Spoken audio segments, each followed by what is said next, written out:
Okay, so I have another video on my channel of a cab ride going from west to east at night, so you can see what it looks like, get a lay of the land, sort of a cab's eye view of Shenzhen during the night, but here it is during the day. Okay, so we're into September, which means now September weather is like July weather in most parts of the United States. It's very hot. And also October is, and November is as well. We're kind of leaving the rainy season. On the weather forecast, it said that it was supposed to be cloudy today, but it's not. And the day before yesterday, when I went to Hong Kong, it was the same thing. It said it was cloudy, but it was completely sunny, or almost completely sunny. So we're going from the Lohu district, which is over next to Shenzhen, on the border, and we're going all the way to, which is in the east of Shenzhen, over to the west part. So as soon as we get on the freeway here, which should just be in about 2 minutes, you will get a pretty good, the view from the freeway. It's not really that obstructed, so you can get a sense of what things look like, and it's probably better during the day. This cab ride will cost me about 10 bucks. It's a long cab ride. It's amazing how far you can go for 10 bucks. I'm going to travel for literally 40 minutes in this cab, okay? And you will see how much it costs. I'll take a picture of a video of the fare meter, and the fare meter will tell you exactly how much it is, and you can do the conversion yourself. It's going to be 10 bucks to go about 40 frigging minutes in a cab. So if you want to know about cost of living in China, just look at a figure like that. Look at a piece of data like that. All right.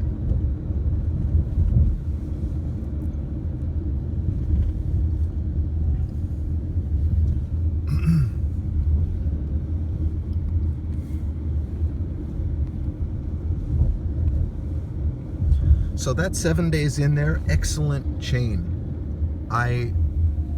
You can't go wrong if you choose them. If you come to China, you're going from city to city, whichever city you end up going to. Of course, I recommend the south, somewhere in the south. Oh, there's another 7 days in.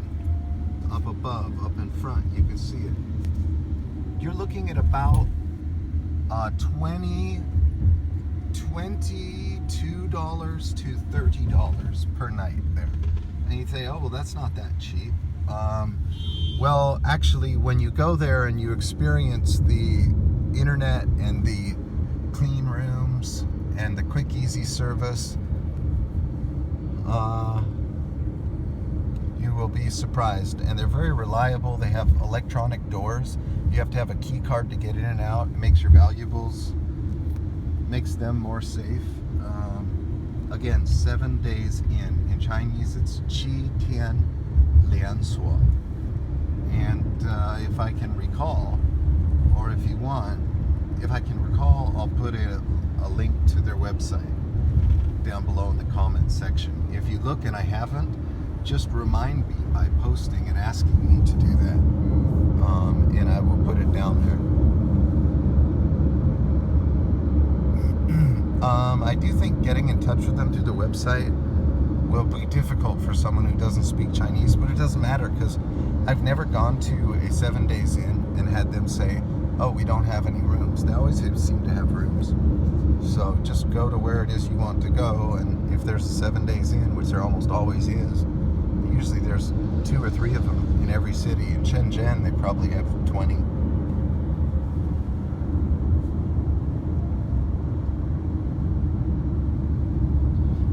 您是从哪里来的？湖北。湖北。谢谢。He's from Hubei, which is about north of Guangdong is Hunan, and then north of Hunan is Hubei.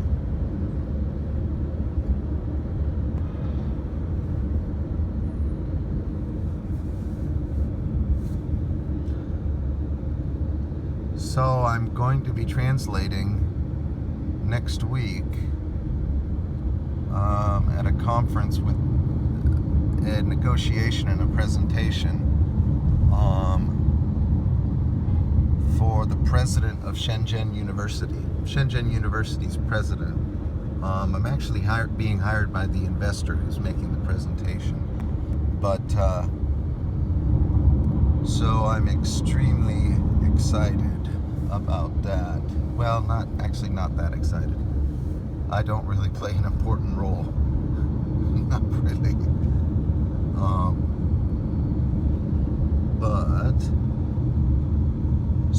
Which brings up another topic. There are tons of foreigners. They are doing other things besides English teaching. Okay, a lot of them. There are a lot of them that work in sales. Essentially, what they're doing is they sell. Although that's not the only area by any means. But that's probably the pathway that's most quickly and easily accessible to people who come and don't really have a background in China or Chinese. They don't have a degree in Chinese, and they want to teach English, get squared away. But I don't do it because I really don't want to do it. I really don't. But believe me, you can sell their products better than the Chinese can. You've got to just think about why that is. What would you do if you were on the phone with an American or an Australian or a Brit or a South African and someone was trying to sell you, for example, rust-proof aluminum door frames, or doors, which I was just looking at over there. All right. Would you want to talk about quantity, quality, production capacities, shipping terms, how much, when? Would you want to do that with a Chinese person, or would you want to do it with someone from your own country, or someone from, if you're an American, wouldn't you rather be talking to a Brit about those things? Couldn't a Brit sort of allay and put to rest any fears you might have about the reliability of the factory, the reliability of the company, the product, the history, everything? Okay, absolutely. And so some salesmen do it solely on commission basis. Others have like a guaranteed low salary, and then they get a certain commission on how much they sell, etc. There's a lot of people doing that. You really don't need to have that really good Chinese skills at all. You don't really need to you don't really need to have good Chinese skills to be in sales, okay? And the reason is because there will probably be someone at the factory. Although I was at a factory 3 days ago. I was out in Dongguan at a factory 3 days ago, and there was nobody who could speak English well at all. And that's why I was hired to go out there. But usually most factories do. They will have at least one person that can say, hey, look, when the customer asks about this production process, this is why it's really difficult. We have to put these in a strip, and the drill bit we use, we can only use it for about a day, and it will break. And it costs each new drill bit of this type, it costs us 60 yuan, which is about $10. You know, and we have to use this many so they'll explain that to you in broken English, and they'll spend as much time as they need to make sure you understand key issues that are going to come up in the sales, in the process of selling their product. And then that stuff, you know, it's just old hat. You don't need to think about what English you're going to use.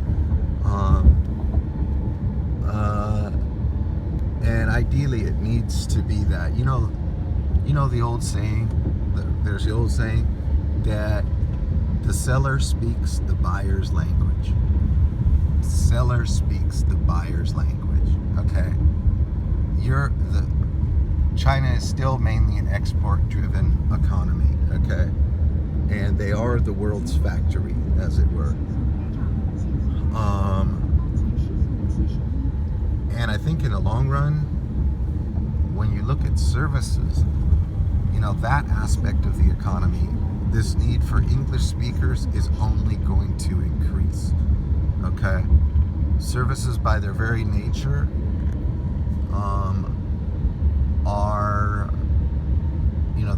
service sector. Services are by their very nature much more complex than physical things, usually. I mean, they normally command higher wages, right? And so their trend up until now of being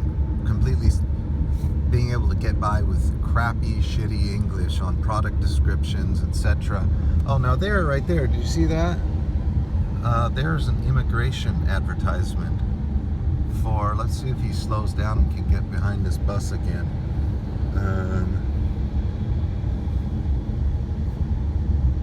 And it was the $500,000 US investor visa program, right? You invest $500,000 US dollars, you can get an American green card. Well, long ago, in 1997, I worked for a company, and it was a Taiwanese company who they were opening one of those businesses here. And I would go around explaining in Chinese to Chinese business people the visa laws and the opportunities to make investments in America, with the goal of obtaining a green card. And ostensibly, the American immigration law will provide, it benefits America because you have to create a certain number of jobs. At least this is what the law used to be. I imagine it's the same now. You have to create a certain number of American jobs and sustain those jobs. Those jobs must be continuing. They must continue in existence over a certain period of time. And then you can get the green card. And the vast majority of people over the last 15 years, the vast majority of applicants in that program were Chinese. They were like 60% of all worldwide applications, or 65%, something like that.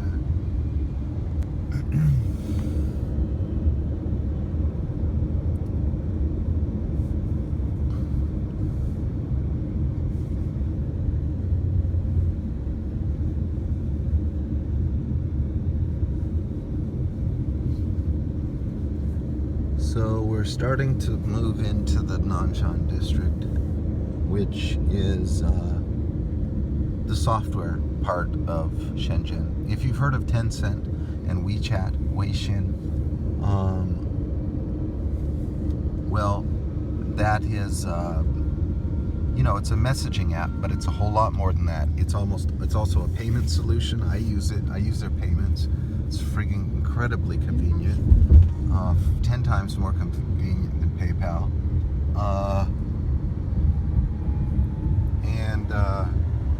You also get a sort of a blogging app attached to your account, and everyone can communicate with anyone else in real time, except that you have to add another person as a friend before you can communicate with them. And you can't see something unless somebody makes a WeChat page. Okay, it's not like Facebook where you can go to their page and see something about them, learn something about them, without them giving you authorization to look at your page.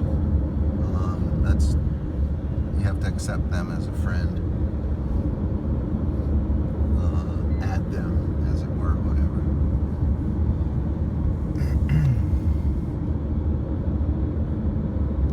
So I don't know if you can see in the distance, there's some skyscrapers there, interesting architecture. You can see that Shenzhen is a very, very green city. And green, I'm not saying it doesn't have factories, it does. Most of the factories have moved into the suburbs though. And they move into, for example, Dongguan, which is northwest of Shenzhen, because the rents are so expensive here. There are some in the suburbs of Shenzhen, in Longgang and Longhua. In those two districts, which are, kind of on the outskirts of Shenzhen, they still technically belong to Shenzhen, but there are still a good number of factories there. But the bottom line is, Shenzhen is a very green city. You just look around, there's trees, foliage. And because it's subtropical climate, which does get rain. It's very hot down here, but it does get rain, so it's very green.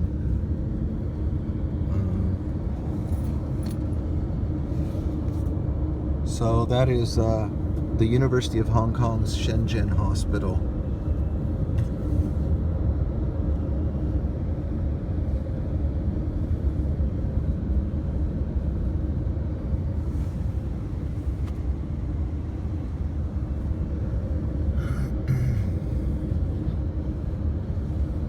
Now here's the large theater here.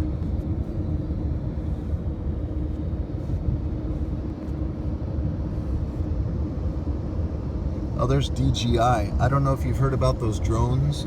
That drone manufacturer, DJI, well, there's a huge building there. I don't know if that's their headquarters or whatever it is, but DJI is also from Shenzhen. And they are the world-leading, dominating drone manufacturer. And they were really smart. Unlike most Chinese companies, this is the way they started, and this is what they did. They devoted the entire marketing side of the operation to be run by Americans. It didn't matter whether it was the website, any kinds of advertising, distribution channels, the deals with American partners, the whole thing was left up to Americans. Not control of the business enterprise, but the marketing aspect, and they did wonderfully.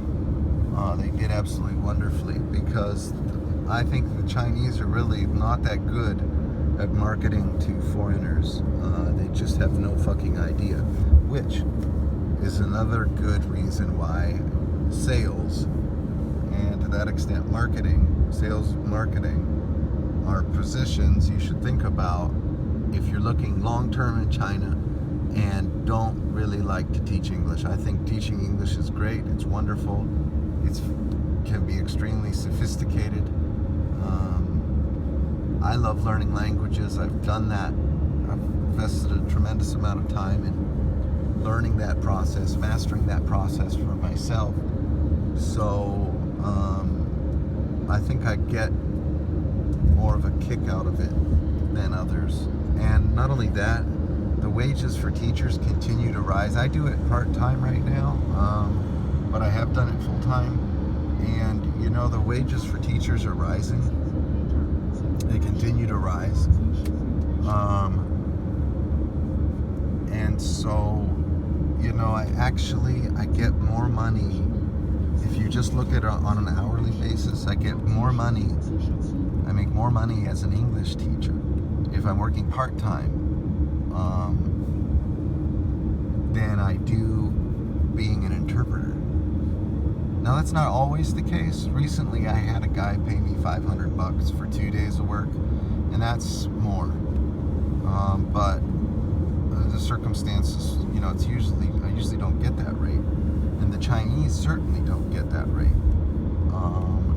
And there are many times when a Chinese interpreter, a good Chinese interpreter, I mean Chinese meaning a local person, a local Chinese national who is a English Chinese interpreter, can do just a sufficient, competent job in engineering a transaction, concluding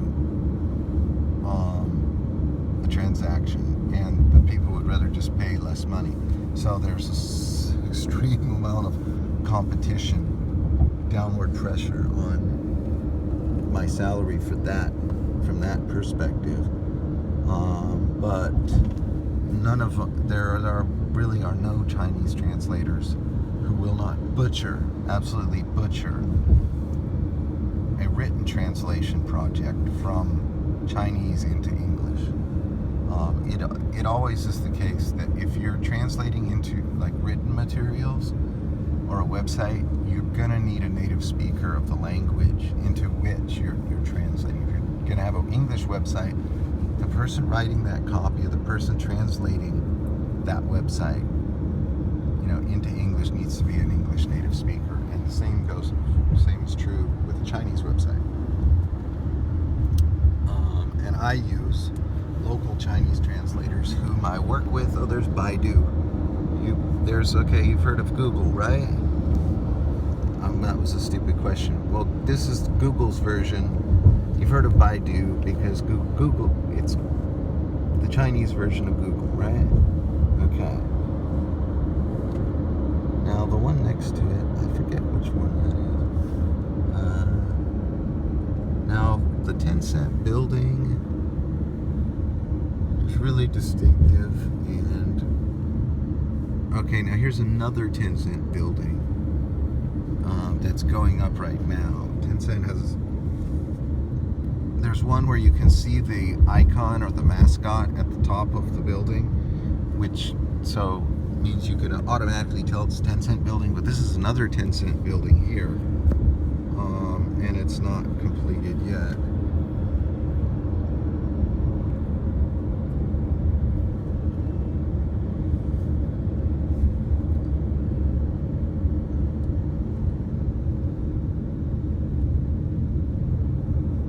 So, at any rate, I don't know if you're aware, but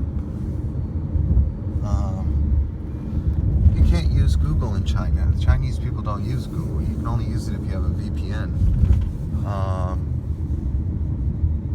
I would use ExpressVPN. I have another video on that. You can look at that, as well as links and a couple brief commentary. But I was using ExpressVPN this morning. It's wonderful. It's totally awesome. But, 99% of all Chinese people don't use a VPN. Or 98%. I don't know what exactly it is. Now, we're entering into an area where some Chinese people do use VPNs. And the computer programmers in Shenzhen, obviously quite a few of them use a VPN. I mean, they're all over that shit, right? I mean, you can't be a programmer and not understand why you might want a VPN in China. 这里没有那个星河，那里没有。没有吧？你是什么意思？没有星河那个购物中心吧？只有沃尔玛。No,你不是很熟悉这边，就是继续往前。This guy's an idiot. There's really most of them are morons. I want to help them. I really like to help them, but sometimes they wear on your patience. 你是不是对这个地方不是非常熟悉？是啊，罗湖我很熟。Okay, so he just said, I said, you're not very familiar with this area. He said, no, I'm not. 所以如果我们往前差不多6、7、8分钟就到了。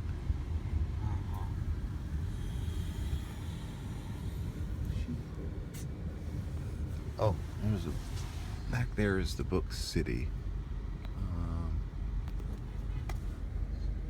There is a bookstore back there. It's just a monstrosity of a huge warehouse-like construction. And I love to go to that bookstore. No, I really don't always want an electronic version of a book. Many times I really do not. So these gyms here, you can see these gyms, fitness gyms have become more and more popular in China. And they're more and more popular.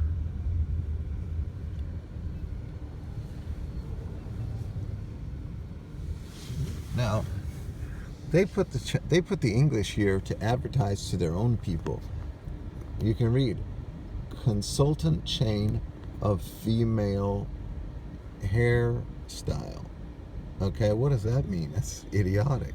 Well, they don't think it's idiotic, and the vast majority of people who look at that are not going to be able to detect that that was a butchering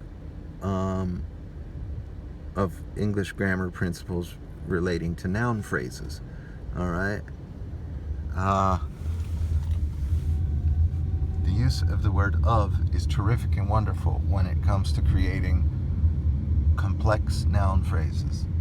But that was they used that tool. They used a hammer to try to sand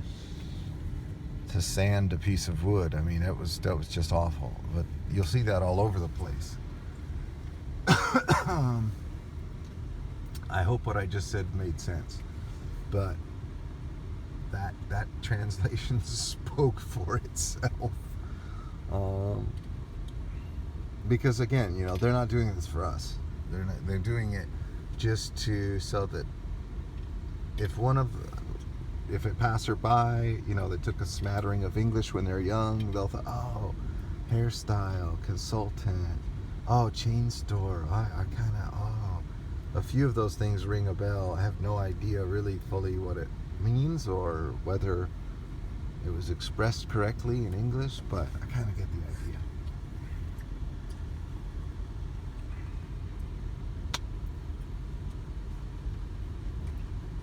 And the Chinese will really quite shamelessly tell you, oh, we don't give a damn about the grammar. We just want to make sure they get the idea. If the main idea gets across, oh, good enough. Now that's changing. As China becomes more developed, that sort of backwater hillbilly attitude towards language changes. And naturally there are differences amongst Chinese themselves. Great vast differences in terms of educational background, etc. So there's some people, like to the English Center where I'm going right now, there are some people there who, you know, their English lessons are being paid for. They get to spend all kinds of free time learning about how to implement relative clauses in their spoken language, really bringing it home so that they can express a wide variety of more complex meanings in English in an off-the-cuff setting. That's what they're doing. But while other people, they have virtually no education, they're barely literate in their own Chinese language, and they're working for just a pittance. You know, they're working for $400 a month, backbreaking work, that sort of thing. It's very difficult.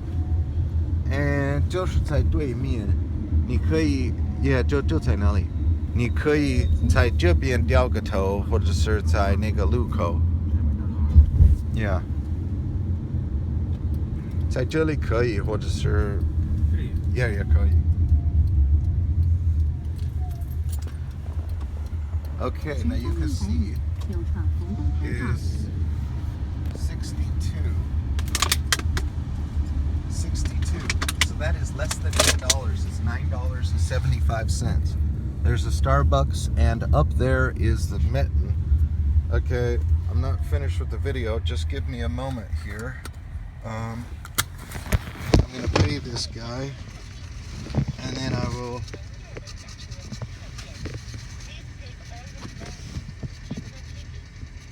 I'll pay this guy, and then show you this English school. We're in a wealthy district of Shenzhen. This is a wealthier part of Shenzhen. 那个发票不需要了，谢谢。那去哪里？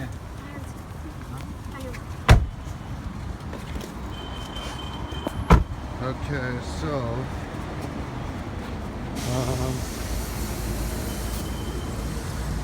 that cab ride took 30 minutes to go from the eastern part of the city to the western part, and this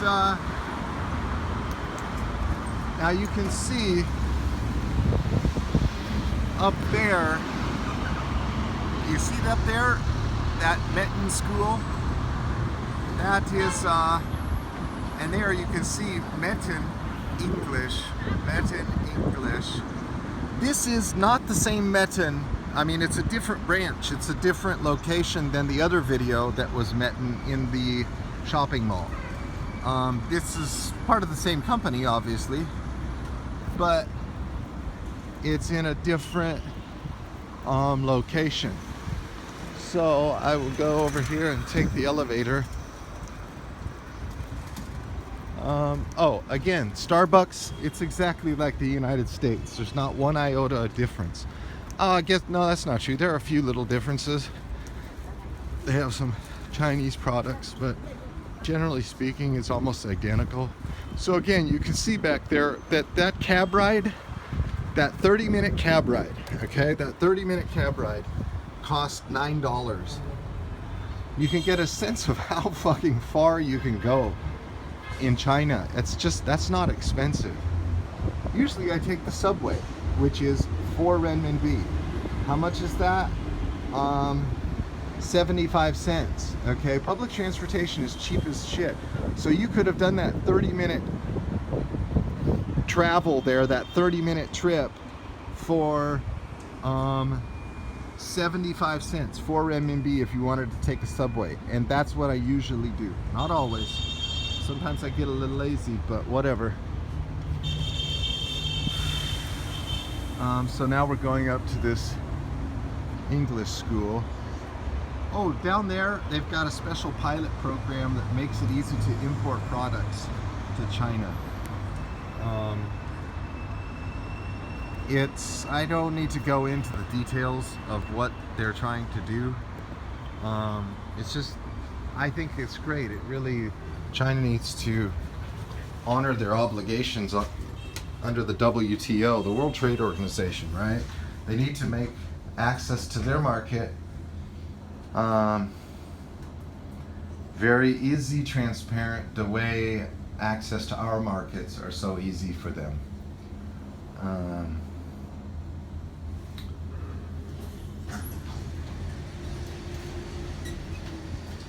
Hello.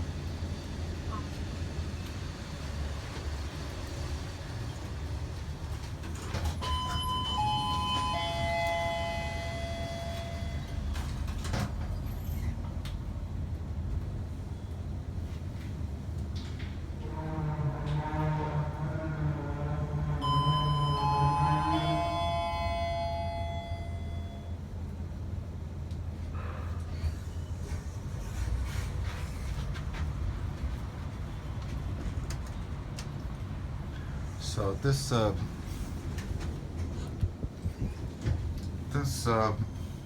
the student body at this particular English school, they're slightly different than the students out at that other video, that other school. Here they tend to be wealthier. If you went that way, if you go that way for about 20 minutes, no, excuse me, like 5 minutes, 10 minutes, that way, there are the largest concentration of foreigners. If you go down there, you go to this area called SeaWorld. There are Mexican restaurants, Indian restaurants, burger places, McCormick's. Well, no, they don't have McCormick's. What's the other one? I forgot the name of it. Oh well, doesn't matter. Hello. So here's another Metin. Hello. Hello, hi you guys. Say hello to my friends on YouTube. Hello. Hello. So they have a coffee shop here, or a coffee bar here also. It's very good coffee. They make it fresh. This one's a little larger than the other school. Hey, how's it going, man? I'm making a video, putting it on YouTube. Oh, like right now? Yes, I am. Say what's up. Greetings. Hey, so our hometowns are, we're both from Seattle. Pretty much. Yeah. Pretty much. He's, just north of Seattle, about 20 minutes. We're same place. A little bit more than that, but yeah, basic idea. So, do you like this part of, what's the coolest thing about living and working in Shuko? Or this is almost Shuko. It's Nanshan. By the way, viewers, Shuko has more foreigners than any other part of Shenzhen. What? I see you're drinking a Starbucks. That's a benefit. Yeah. Xingbaku. And I know one of your majors, not in graduate school, but your undergraduate major was East Asian Studies, right? That's correct, yeah. Okay.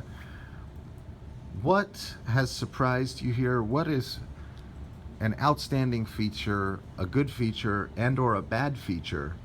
I know you mentioned that getting money out is not terrifically easy. But what's a good feature about this area of Shenzhen or teaching in China? I can tell you one thing. 海上世界, SeaWorld. Okay, all right. My favorite place to go. Why? I know what you're talking about. I love that place too. I know I love it. Why do you love it?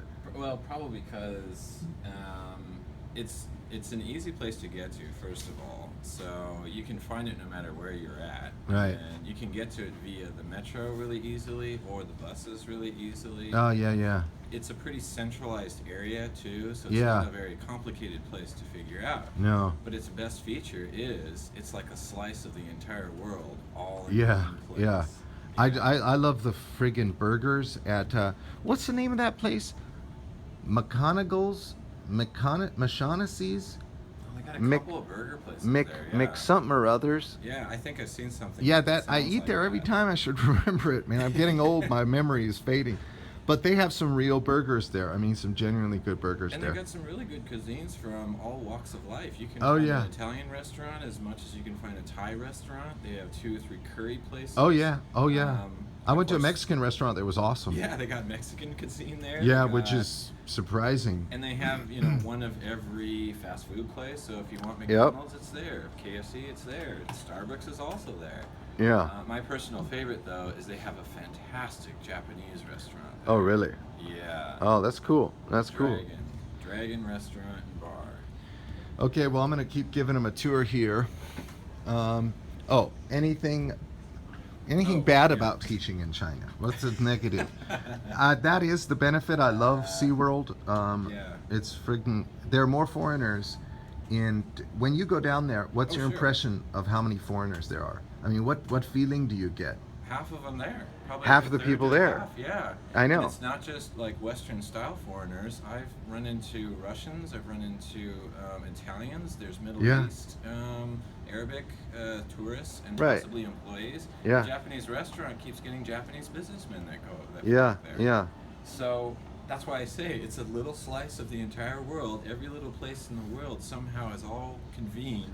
Well, in you know, SeaWorld. it's interesting. Of course, it's happened throughout Chinese history under Yeah. different circumstances, and there's a definite negative connotation to why it happened in the past, right? You had in Well, Canton, Sure. Yeah, sure. You have your historical precedences too, which is something. but it almost feels to me like that's kind of happening again, not because it's being forced on the Chinese, No. but all the foreigners congregate down there. I mean, everyone talks. I mean, in large part. It's In not large just part. SeaWorld, yeah, it's most of Chicago. And Most of Shekou, which is a district of Shenzhen, Yeah. it's part of Nanshan, but its own little its own little pocket community. yeah, but it's not exactly right directly adjacent to Shenzhen Wan or the first places that you come into. So I'm not sure what it is about that particular area that they like to congregate at. Everybody, I guess one thing is word of mouth. Everyone says, "Hey, that's where everyone is," and then Yeah. people start moving there. It's just coincidental that there's lots of foreigners there. Yeah, yeah, and it really is. When I walk around down there, I go, "Whoa." The Chinese people, when they talk about it, it's like they have this like, "Oh, you go down there, there's so many foreigners." Oh, and they say good and bad things. Some people are like, "Oh, we just want to go down there." I've had girls like twist my arm to get me to go down there with them and walk around. I do have a theory about that. It could be that the Chicago area was established, I guess, as a free trade Yeah. area Okay. in the beginning. Yeah, It was sure. the first precedent where you could go to a small area and a lot of international business could be taken care of. Yeah. Very little. So there you go. There's the oppressive reason. Policy. Sure. A lot of free trade, a lot of free business, and foreigners will gravitate towards that first. Yeah, of time, course, And obviously. then slowly inch their way. Yeah. Okay. Yeah. So that's my only theory. Well, that's probably the main reason. Well, I'm gonna go. Thanks a lot. And Well, I'll go ahead and say though, as far as one negative thing though, Yeah. that's been the biggest problem is just flat out infrastructure. It's Okay. very hard for me to get used to the different kind of infrastructure that's here because it's not quite as efficient, it's not quite as timely, and the banks being a good example, it's not quite as convenient. it's not as convenient. A lot of that has to do with just simple, basic Chinese national policy. Yeah. A lot of it could be personal choice, and so thank you. I've been getting compliments all day. That about is a my fucking car. cool shirt. That is a fucking cool shirt. Well, Yeah, finally you found told me something good. earlier that in terms of setting up a situation where you can transfer money out of China regularly to a U.S. bank account, Yeah. there were serious obstacles to that, and that is something There are lots of rules in China And they're that inexplicable. I don't know why it's there's an irrational basis for a lot of them, is Yeah, there? yeah, but And that's one complaint that people have. American businesses regularly have. In other countries, when we're negotiating Right, treaties, right. we have a problem with their policies. Well, the sad thing too is you're going to it's going to stymie investment for the country of China itself. It's Yeah. going to backfire for them, and so that's why I don't know why they don't open that up a little bit more. Because if foreigners keep coming here and finding out, yes, money transfers and financial acquisitions is going to be difficult. They're not going to want to stay. Yeah. That's my problem. And we could change our threatened rules. to leave because I have to get that money there. We can change our rules too with regards to them, which is what may happen. Eventually, we That's don't. even worse. Yeah. Well, I mean, it's kind of like a war, whether it's visa policy or anything else. Yeah. Well, so this video isn't too long. I'm going to go around and show them here. This is the teacher's room. Back there's actually a place where you can eat some food. They have a kitchen here, a refrigerator. This is the marketing department. There's the server room.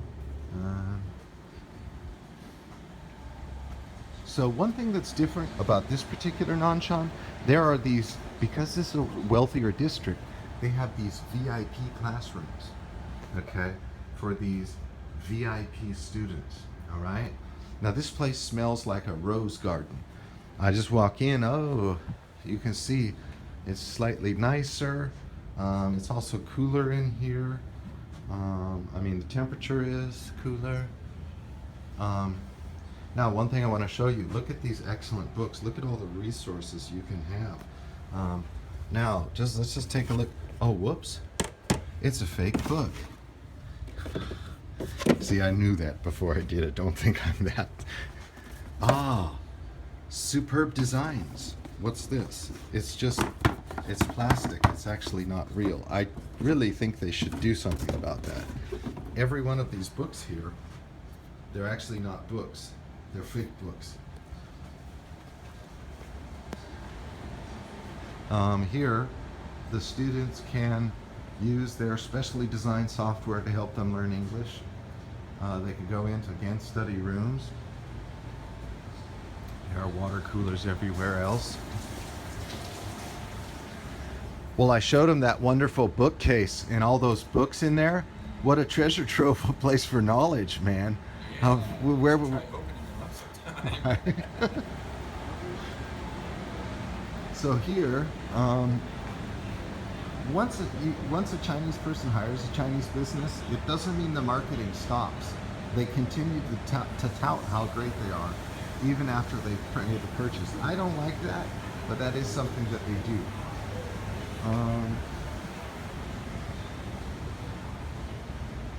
Okay, so here's more classrooms. Now, okay, again, more classrooms. Now again, I'm going to show you the difference here, okay? One thing, this theater is really good. This is an awesome theater. You can't really see it right now because the light, let's see if I can turn on the light. Oh, hello. I'll turn it off. Just 1 second. 1分钟我就关闭了. So look at this nice theater. We can sit here and watch a movie. It's very comfortable. I really enjoy it. Ow. Okay.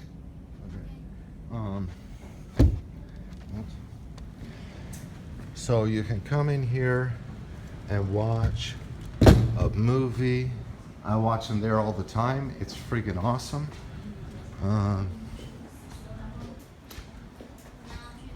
Now, here again, what do we have here? Here we have VIP business.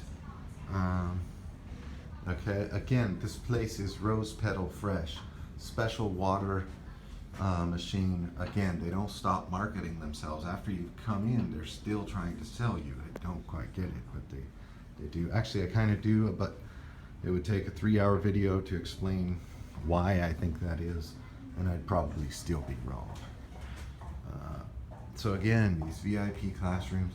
So this area, this part of Shenzhen, okay, they're wealthier. Oh, hello, sorry. Sorry. So, yeah, so it's very nice. You have a window there. Again, it's very cool and comfortable here. Students can use these computers too. So right now it's about 1 o'clock on a weekday. Right, today is Wednesday. The students are usually not here in the middle of a day on Wednesday. I have a couple classes in about an hour, and then I have classes later this evening, but I anticipate doing some reading, doing some other things in my spare time from about 3 to 5. No, that's not right, from about 4 to 6. But at any rate, again, lots of classrooms. The air conditioning in this place works pretty well. I've been in centers where it doesn't work that well, but it works very well here. And that's all. I hope you enjoyed this video. I hope it wasn't that long.